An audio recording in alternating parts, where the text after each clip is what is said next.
A 37-year-old woman has passed away today after a use of force encounter with an ICE agent in Minneapolis, Minnesota.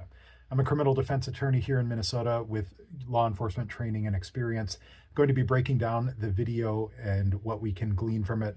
I do want to be upfront here. I'm just providing legal analysis to the facts as they present themselves. This just happened today. More information may arise, and that may change the analysis. I'm not drawing any conclusions, just going with the facts as we see them. I will say up front, Graham versus Connor, which controls the use of force by police, says that we need to analyze this from the perspective of a reasonable officer in that moment, not with the benefit of 2020 hindsight. And that's kind of exactly what we're doing. So with that preface, let's go look at the video. So here I have the video playing at normal speed.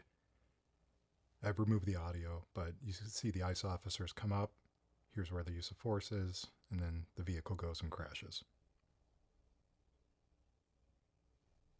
So slowing the video down, here's where we see the officer agent attempting to open up the vehicle door. Shortly here, you'll see that there's a second agent who's coming around the front of the vehicle. Now this agent is moving from the right to the left, crossing the front of the vehicle while the vehicle is moving, and then he stops.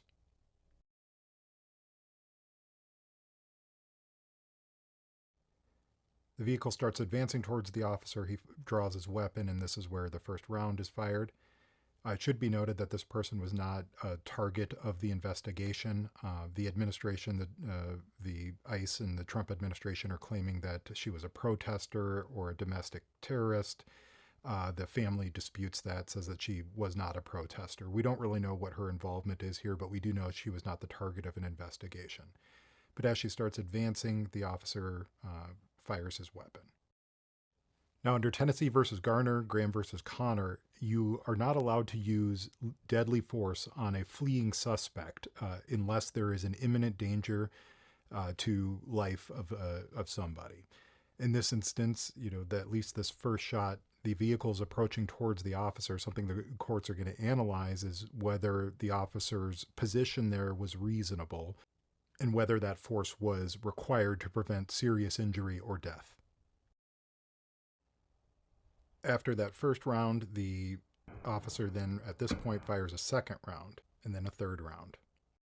There is another angle of this video that shows the vehicle making contact with the officer prior to that first round being shot. There may be a reasonable basis for that first use of force. What I think is going to be legally problematic are the second and third shots fired through the driver's side window after the officer was no longer in the line of the vehicle. Let me know what you think.